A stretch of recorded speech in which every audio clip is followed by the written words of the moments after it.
This is the elevator at the Portrush Yacht Club. It's a Kone EcoDisc.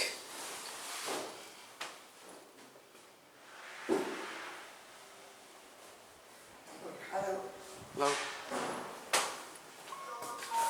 Here it is. 2-speed door like that. It's gone up to 2.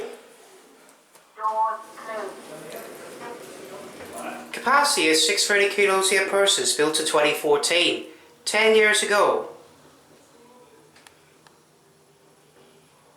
Here we are 2. Look at how you see hay there. Let's go back down to 0. It's got the advertisements on the left, it's got the LED light fixtures up the ceiling. Number's already changed. Here we are back down at 0. Let's exit.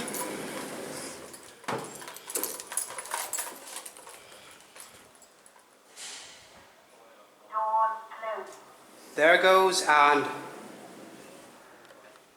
that's it.